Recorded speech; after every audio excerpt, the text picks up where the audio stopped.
নমস্কার, কেমন আছেন সবাই? আশা করি সবাই ভালো আছেন। সবাইকে জানাই মনিদিয়া ব্লগসের একটা নতুন পর্বে স্বাগত। তো আজকের দিনটা এখন থেকে শুরু করলাম। সকালবেলা চা খেয়ে নিয়েছি। বাবান তো অফিস যাওয়া শুরু হয়েছে, ও চলে গেছে, ওকে রান্নাবান্না করে দিয়ে দিয়েছি। তো তারপরে আমরা চা খেয়েছি, আমি আর কর্তা। দিয়া এখনও ওঠেনি, ওর জন্য যে দুধটা গরম করে রেখেছি, আর এই যে টিফিনে করে নিলাম হচ্ছে রুটি, আর এই যে এখনও আলু ভাজাটা হচ্ছে। তো আবার ভিডিও কন্টিনিউ মানে তারাপীঠ থেকে ফিরে এসে সেই অর্থে সেই রকমভাবে রান্নাবান্না মানে করছি না, কারণ শরীর পা অসহ্য যন্ত্রণা, এত হেঁটেছি যে শরীরটা আর ভালো লাগছে না, কোমরে পায়ে অসহ্য যন্ত্রণা। তো যাই হোক, আজকে থেকে আবার রান্নার ভিডিও দেখাবো।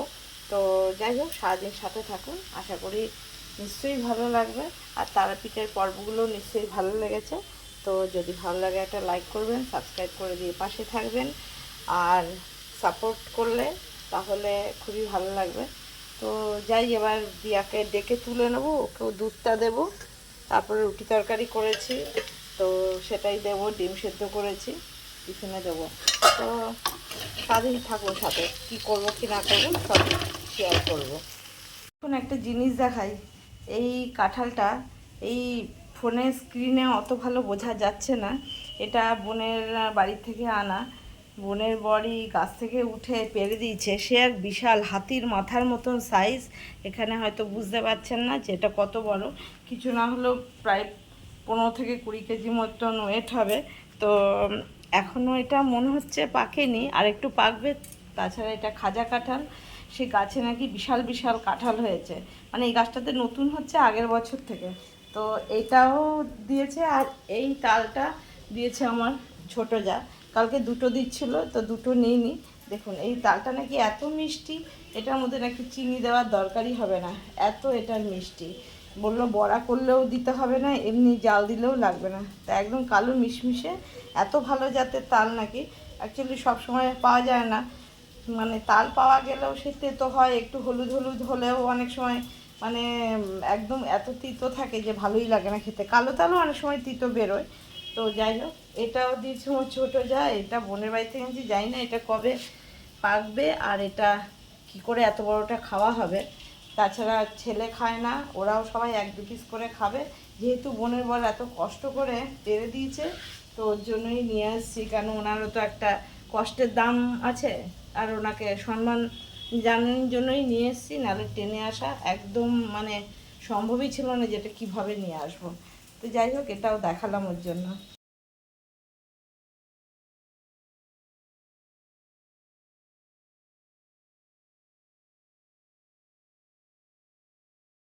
চলে এসেছি এবার রান্না করতে। টিফিন টিফিন খাওয়া হয়ে গেছে, ওষুধপত্র ছিল খেয়ে নিচ্ছি। ভেন্ডিটা এই যে ধুয়ে জল ঝরিয়ে নিচ্ছি। ডুমুর আলুর তরকারিটা করব, এটাও সেদ্ধ হয়ে গেছে। এটাও চিংড়ি মাছ দিয়ে করব, আর ভেন্ডিটাও চিংড়ি মাছ দিয়ে ভাজা করব, আর করব এই যে ইলিশ মাছ। ইলিশ মাছটা 2 পিস ভাজাও করব, আর বাকিটা সর্ষে দিয়ে ভাপা করব। তো যাই, এটা তো কেটে সেদ্ধ ধোয়া হয়ে সব হয়ে গেছে, এটাকে কেটে নিই, তারপরে রান্না পরপর বসাবো। সর্ষে কাঁচা লঙ্কাও বাটতে হবে, এগুলো করব। এই যে সমস্ত রেডি করে নিচ্ছি, চিংড়ি মাছটাও বরফ ছাড়িয়ে নিচ্ছি, কাঁচা লঙ্কা কুচিয়ে নিচ্ছি, ভেন্ডি কেটে নিয়েছি, সর্ষে কাঁচা লঙ্কা বেটে নিয়েছি, মাছগুলোও ধুয়ে নিয়েছি। ডুমুর আলু তো আগে থেকে সেদ্ধ করা ছিল, দিয়ে দিয়েছি কড়াইতে তেল। এবার ভেন্ডিটা ভাজা করে নেবো চিংড়ি মাছ দিয়ে। তো আগে অল্প একটুখানি চিংড়ি মাছ দিয়ে নিই, আর দিয়ে দেবো অল্প একটুখানি কাঁচা লঙ্কা। এরকম চিংড়ি মাছ দিয়ে ভেন্ডি ভাজা খেতে কিন্তু খুবই ভালো লাগে। একটু নাড়িয়ে নিলাম, সাঁতলে নেওয়ার মতো দিয়ে দেবো ভেন্ডিটা, দিয়ে দিই একবারে নুন হলুদটাও।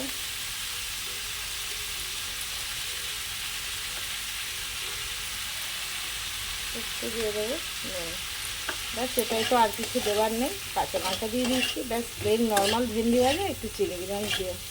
তো এটাকে ভেজে নিই বেশি করে। চিংড়ি মাছ দিয়ে যে ভেন্ডি ভাজাটা নামিয়ে নিলাম। এবার করব, আমার কর্তা একটু 1 পিস হলেও ইলিশ মাছ ভাজা খেতে ভালোবাসে, তা দেখুন অল্পই তেল দিচ্ছি, কেন মাছটা দিয়ে মনে হচ্ছে অনেকটাই তেল বেরোবে, কেন একদম সফট আর খুব টাটকা মাছ, মানে ওই বরফের মাছ নয়। এই সিজনে বরফের মাছ খুব একটা বাজারে আসে না, সব এমনি লোকাল মাছই থাকে। তো এই 3 পিস ভাবছি, ছোটো 2 পিস আর লেজটা ভাবছি একটু ভাজা করে নেবো। তো দিয়ে দিই। আমার ছেলে আবার ভাজা মাছ পছন্দ করে না, আর ও তো দুপুরবেলা বাড়িতে খাবে না, ও এসে সেই রাতে খাবে। তো ওই জন্য দিয়া আর আমার আর ওর বাবা 3 জনের জন্য 3 পিসই মাছ ভাজবে, আর বাকি এই যে এটাকে ভাপা করবে। ইলিশ মাছটা ভেজে তুলে নিলাম। আলু ভাজা দেখুন এতটুকু বেঁচে গেছে, এর নিচে রয়েছে ভেন্ডি ভাজা। এবার করবো হচ্ছে এই ডুমুরের তরকারিটাই অল্প একটুখানি চিংড়ি মাছ দিয়ে। তো দিয়ে দিয়ে একটু জিরে, একটা দেবো শুকনো লঙ্কা,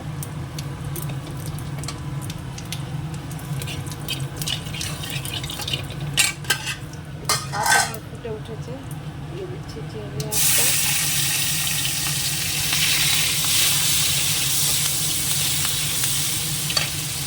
আর যেরকম ধনে জিরে গুঁড়ো, লঙ্কার গুঁড়ো সব দিয়ে করি ওইভাবেই করে নেবো। বিশেষ কিছু এটা মশলা লাগে না, একটু এদিক চিনি একটু কষিয়ে নিয়ে ডুমুরটা ঢেলে দেবো, একটু কষিয়ে নিয়ে জল দেবো। ডুমুরের তরকারিটাও প্রায় হয়ে এসছে, তো যখন নামাবো তার আগে ততক্ষণ এই মাছটার মধ্যে দিয়ে দিলাম এই যে সর্ষে বাটাটা, দিয়ে দেবো হচ্ছে, এতে তো আর লঙ্কার গুঁড়ো দেবো না, দিয়ে দিচ্ছি অল্প হলুদ গুঁড়ো, দিয়ে দেবো নুন স্বাদ মতন, একটু সামান্য সর্ষের তিতকুটে ভাবটা কেটে যাওয়ার জন্য একটুখানি দিয়ে দিলাম চিনি। এবার দিয়ে দেবো এর মধ্যে কাঁচা সর্ষে তেল। এবার এটাকে মাখিয়ে নেবো, নিয়ে বসিয়ে দেবো। তরকারিটা নামিয়ে নিলাম, করবো এবার ইলিশ ভাপাটা। এটা আমি তো আর এটাই ফোড়ন কিছু দেবো না, তো এটা আবার ফোড়নের কোনো দরকার নেই, দিয়ে দিলাম এই যে সর্ষের তেল। এই অবস্থাতেই এটা আগে মাখিয়ে নেবো, মাখিয়ে নিয়ে ভালো করে নিয়ে 1 পিস করে ওর মধ্যে দিয়ে দেবো। ভাপা তো এইভাবেই হয়, আবার সেই নারকেল দিয়ে ইলিশের মালাইকারিও করা যায়। তো নর্মালি সবাই এটাই খায়, অনেকে কালো জিরে ফোড়ন দিয়ে তারপরে সর্ষে পোস্ত বাটা দেয়, সেটার টেস্ট কিন্তু অরিজিনাল ইলিশ ভাপার মতন হবে না। ওই কালো জিরে ফোড়ন ওটা তো আবার আলাদা হয়ে গেল, ইলিশের ঝোল হয়ে গেল। এবার ওপর থেকে এটা দিয়ে দেবো, আর একটু এই থালাটা দিয়ে জলটা দেবো, এই যে এই বাটি ধোয়া এই জলটা দিয়ে দিই, এটা এর মধ্যে দিয়ে দেবো। ব্যাস আর দেবো না, এবার ঢাকা দিয়ে দেবো। এই যে আমার ইলিশ ভাপাটা পুরো রেডি, বন্ধ করে দিয়েছি। দেখুন কি সুন্দর হয়েছে, একটু দেখাই, একদম গায়ে মাখা যেরকম ভাপা হয় ওরকমই করেছি।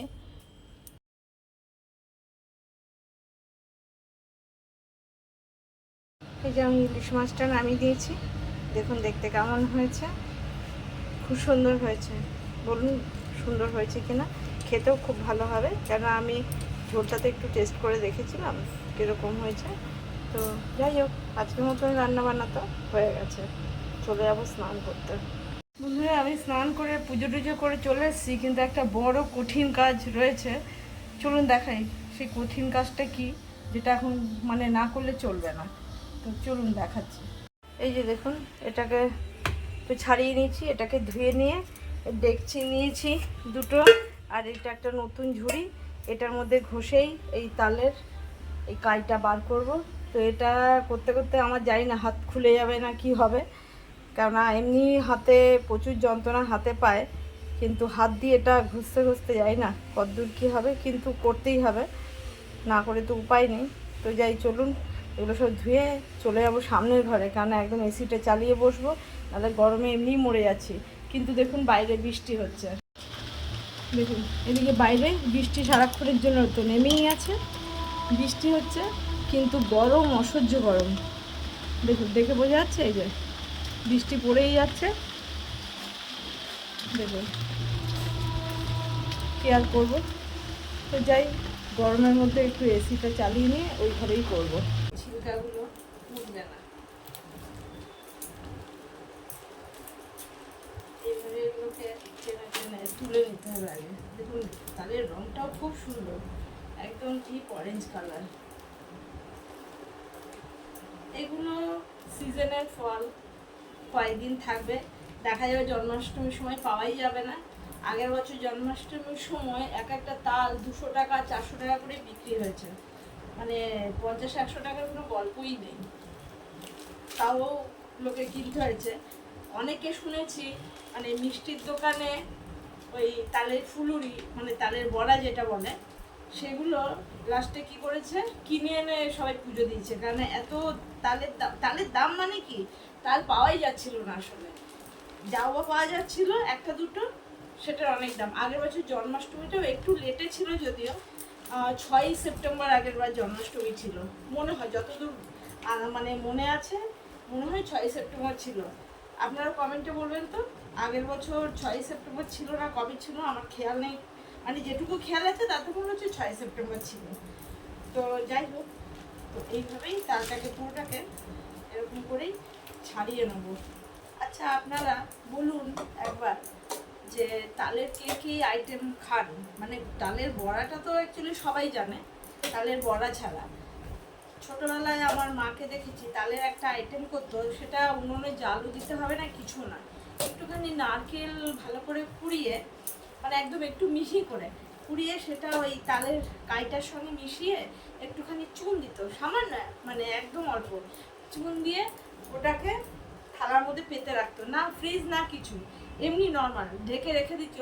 2-1 ঘন্টা পরে ওটা পুরো জমে একদম যেরকম জেলি হয় সেই জেলির মতন হয়ে যেত, মানে ওটাকে বলতো তাল খান্ডা, মানে একদম জমে, অনেকে বলে না তার পুরো খণ্ড খণ্ড হয়ে গেছে একদম জমে, সেরকম ওটাকে তাল খান্ডা বলে। কিন্তু ওটাও খেতে খুব ভালো লাগে, নারকেলটা কাঁচা, তালটাও কাঁচা, মুখে একটুখানি নারকেলটা কুচকুচ করে পড়ে, বেশ ভালো লাগে। তাছাড়া তালের ক্ষীর তো হয়ই, তালটা জাল দিয়ে ওর সঙ্গে আমরা দুধ দিই, নারকেল কোড়া দিই, যদি কেউ মানে খোয়া ক্ষীর দিতে চায় সেটাও দিতে পারে, আমুল দুধ এই দিয়ে জাল দিয়ে একদম ঘন করে পুরো একদম ক্ষীরের মতো, তো ওটাকে তো তাল ক্ষীর বলে। তালের কাইটা দিয়ে ময়দা মেখে তালের লুচি করা যায়, তালের বড়া তো আছেই, তালের বড়ার মধ্যে আবার কলা নারকেল কোড়া দিয়ে তালের বড়া হয়, আবার অনেক সময় শুধু তাল দিয়ে আর নারকেল কোড়া দিয়ে, নারকেল ছাড়া শুধু তাল দিয়ে ময়দা দিয়ে বা আটা দিয়ে মেখে, আবার একটু ক্রিস্পি মচমচে করার জন্য তার মধ্যে একটুখানি চালের গুঁড়ো দেওয়া যায়, চালের গুঁড়ো একটু ময়দা একটু সুজি আর নারকেল কোড়া এই দিয়েও করা যায়, তো অনেক রকম হয়। আবার তালের রস বড়া হয়, বড়া করে সেটা আবার চিনির শিরা করে রস বানিয়ে সেটার মধ্যে চুবিয়ে দিলেই রস বড়া হয়। তো যাই হোক আমার এগুলো দেখুন একদম এই যে দেখাচ্ছি নরম হয়ে গেছে। এবার এই যে এই ঝুড়িটা নিয়েছি, আগেকার দিনে তো চিপে চিপে চিপে চিপে জল দিয়ে দিই, তাতে অনেক জল হয়ে যায়, সেটা আবার জাল দিয়ে দিয়ে কমাতে লাগে। তো তখন মানুষের গ্যাস ছিল না, উনুনে বা কাঠের জালে করতো, সে তাদের কোনো জ্বালানির অসুবিধা হতো না। এখন এই গ্যাসের যুগে আর এত গ্যাসের দাম, তো সেক্ষেত্রে তো ওটা তার থেকে এরকম করে বার করে নিলে, দেখুন ঘষে নিলে এই যে পুরো সাদা হয়ে যাচ্ছে। আর চলুন দেখাই কতটুকু বেরিয়েছে, এই দেখুন এরকম করে পুরো একদম শুকনো জল ছাড়া একদম এরকম এই তালের ইয়েটা বেরিয়ে যাবে। তো যাই হোক পুরোটা আমার হয়ে গেছে, দেখুন পাতলা হয়নি, একদম জমে রয়েছে, ওই জন্য দেখুন কাত হয়ে পড়ছেও না, একদম শুকনো এতটা হয়েছে, মানে এই হাফ ডেকচির চেয়ে একটু কম, একটাতে আর কতই বা হবে। আর এরকম করলে না এই ঝুড়ি দিয়ে ঘষলে একটা সুবিধা আছে, এর মধ্যে যে আঁশটা থাকে আবার কিছু দিয়ে ছাঁকতে হয়, নিয়ে ওর কাইটা বার করতে হয়, এর মধ্যে একটু কিন্তু কেন এখান থেকে একটু আঁশ এর ভেতরে পড়েনি। আর এইসব করতে গেলে কি বলবো, মানে অনেক সময় মনটা ভারাক্রান্ত হয়ে যায়, মায়ের কথা মনে পড়ে ছোটোবেলা বা এত বছর মানে বিয়ের পরেও বেশ কিছু বছর এইসব মানে সিজনে চলে যেতাম বাপের বাড়ি, তো মাই করে খাওয়াতো, নিজেকে আর করতে হতো না বা এইসব তখন করার প্রয়োজনও হতো না। তো সে আর কী করা যাবে, মা এত কম বয়সে, আমার বাবা মা সবাই চলে গেছে, কাকা, কেননা এদের খুব যাওয়ার মনে হয় খুব তাড়াতাড়ি ছিল আর কি, মা 50 বছর বয়সেই আমার মা মারা গেছিলো, সেই 2006-এ। তো যাই হোক, এসব করতে গেলে মায়ের কথা খুব মনে পড়ে যায়। তো দেখালাম, এগুলো হয়ে গেল।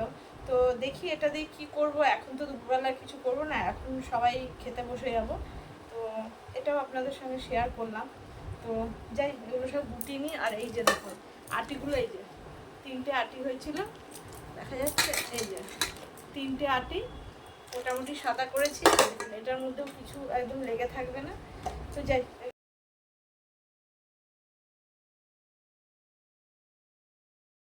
এখন 5টা বেজে গেছে।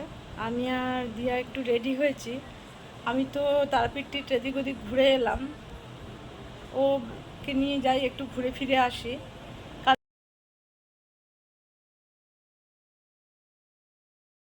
দরজা খুলে রেখে মুখে একদম মনে হচ্ছে সূর্যের আলো ঠিকরে পড়ছে, এত রোদ। তো দিয়াও মনে হচ্ছে রেডি হয়ে নেমে গেছে। তো দুজনে যাই, একটু এদিক ওদিক ঘুরে ফিরে আসি। টুকটাক কিছু কাজও আছে, সেটাও সেরে আসবো। এই যে দিয়া দেখুন আজকে সুন্দর করে সেজে নিয়েছে।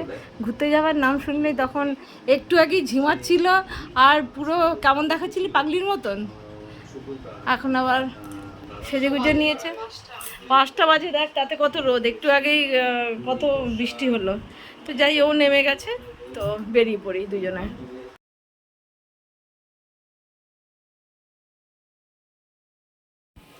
ঘুরে ফিরে আমরা চলে এলাম।